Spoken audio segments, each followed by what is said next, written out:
Okay, dreamer please.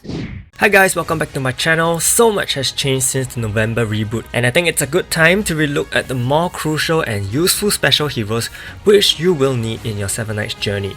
If you are a new or returning player, this video will help you tremendously. There will be a priority list at the end too, so stay tuned for that. If you still have the jumping check-in event uncompleted, you can still refer to my previous video for equipment and pet selection, but for this video I'm going to focus purely on updated hero selections. We have many special heroes in the game and each of them play different roles, so I will have 4 main categories of heroes to make things clearer. For the DPS category, first we have Yeonhee. She is your main farming unit and I have made many videos about that ever since she was awakened in 2019. The reason why she is a good farmer is due to her passive, which lets her inflict AoE damage every third attack she does. So this saves time due to the lack of skill animation. Yeonhee can be substituted with other heroes, but none are as efficient as her for farming in 2-stage adventure stages. Netmarble has made a replica skill set on a special version of Noho who can only be received on the 1000-day check-in, which also means it's definitely not what new and returning players can get. The next alternative is the recently remade Carl, who also inflicts AoE damage every third attack, but his animation could be a little longer. Also a DPS, we have Taka. He is in fact seldom used now due to Shane's existence. He is only viable in Guild Dungeon and could potentially come in handy on 3 enemy stages. But honestly, from my personal experience, I have only used him in one particular stage, so he is definitely not amongst the must-get heroes. Far down the list are heroes like Scold and Trude. Both of them have very good stats since they are Mythical Awakened heroes and also have very good damage multipliers on their skills, which do make them arena DPSs. Furthermore, when geared with appropriate PvE gear, they could also be very strong damage dealing units, especially since their attacks hit a great number of targets. However, they are definitely not comparable with Velika and Shane at all, so please do not use them in PvE unless otherwise proven possible. And for that reason, as they are arena units, I do not recommend prioritizing them. I do have 2 other units who are also potential DPSs, but I chose to put them under the next category of offense buffers instead. Offense buffers are heroes who help to increase your overall damage output via various buffs or debuffs, and irregardless of any mode, be it PvE or PvP. One of these units is Zahara. When Zahara's skill set was first released, I think everyone would agree that his design was one of the best in a long while. Not only does he have very hard-hitting skills, those skills can also reduce enemy recovery rate and defense, but the true value of Zahara lies in his passive, which lets him reduce enemy block rate by 30%. This is a huge passive debuff effect because it basically reduces the possibility of your powerful skills from being defended against and halved. In PvE, he can be used against bosses who have innately higher block rate than normal. An alternative for Zahara is Kagura, who also has the same passive debuff, but only at 20% as she isn't Mythical Awakened. Mythical Awakened Rin is also another very strong unit who hits super hard, but more importantly, she has a magic attack team buff of 30%, which supports any hero who uses magic items. The number of heroes which fall in this category is huge.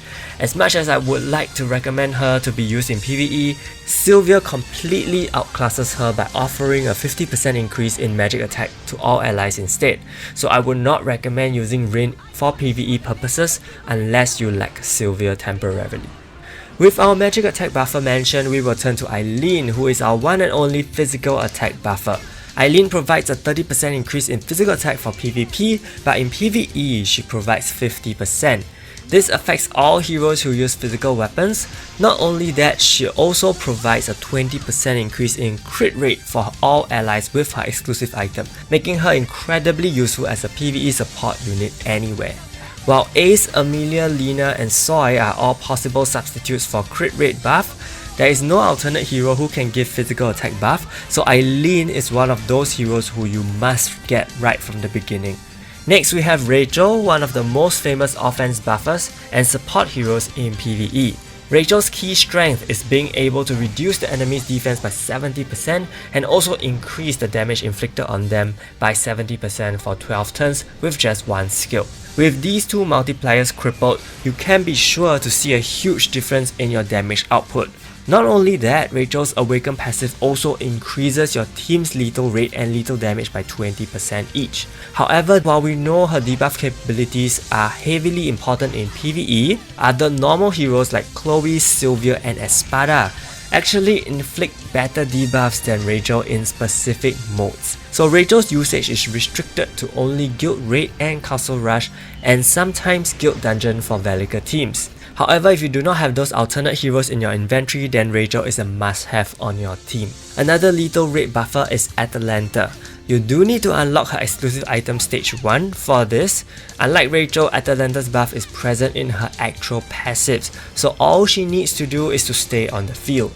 Besides Rachel and Atalanta, no other hero can offer a considerable amount of 20% lethal rate increase in all modes. Ace is another offense buffer who provides not only a crit rate buff, but also a crit damage buff for all allies.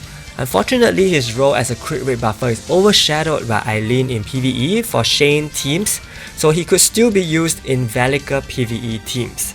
In PvP, both his passive buffs definitely will amp your entire team's damage output. The most important thing to note is that while Eileen, Ace, Atalanta, Rachel all provide key crit or lethal buffs, heroes who already have self-crit rate, self-crit damage, self-lethal rate buffs will not be able to enjoy the stat buffs provided by the four of them. The next category are defense buffers. As the name suggests, these heroes help raise your team's bulk so you will take less damage and not die too soon. We have Rudy first, as he is the only hero who increases the entire team's defense by 20%. This not only comes in handy for tank teams but also for siege defense, where you require good bulk to survive. On top of that, Rudy also provides your team with permanent bleed immunity for as long as he survives, and he is able to cast Taunt on himself to divert all damage to him.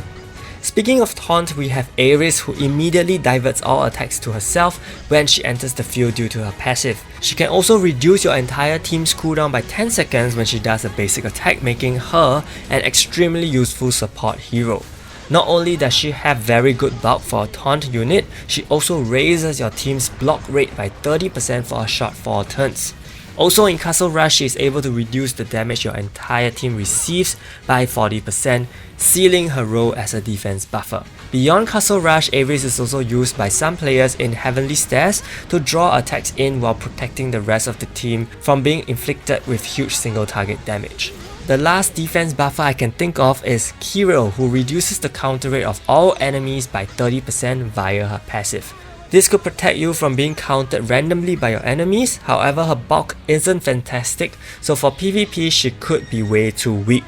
For PvE she would be very conditional because not many bosses constantly counter attack, and even if they do, the damage done isn't too devastating. The final category are unique skill heroes. Battery is first with the unique ability Elimination, which immediately kills off one of your enemies. She has been in and out of the arena meta for various weeks and is still used even to now since her release during the game's 3rd anniversary, so she could be a neat option to add to your arsenal if you have no one else to pick. Then we have 2 accuracy rate boosters, Palinus and Ryan. I would personally recommend Palinus because she is bulkier, so she can provide you with a 30% accuracy rate increase for a longer period of time. Their usage comes in very conditionally because it will require your enemy to even have an evasion related buff. This could happen in Heavenly Stairs, Guild Raid and Guild Dungeon, where Aragon and Sylvia, normal heroes who specialize for those modes, also provide the exact same accuracy rate increase. So is Palinus a priority for now? Not really either. Next we have Noah, who is a very strong fixed damage dealer. She is by far the only hero who can dish out huge amounts of fixed damage which is not subjected to attack or block or defense influences. Definitely a strong unit to have somewhere in your arsenal too, but beyond PvP she does not see much use in PvE. Platine is a hero who has a skill to convert one enemy's HP to 1 without fail. The drawback for this is that you can't use this skill in PvE and neither can you manually use it in PvP, so the utility for this very OP skill is very limited. And I guess to be fair it has to be, otherwise Platine will break the game. On top of this, his passive reduces all enemies' lethal rate by 30%, which makes him also somewhat a defense buffer, but this is hardly going to make too big an impact in PvE. Perhaps he can be better used in lower tiers of PvP. Finally, the last unique skill hero is Chris. The reason why I put him in is because he is one of the most popular heroes in the game who uses Death CC to conveniently kill opponents.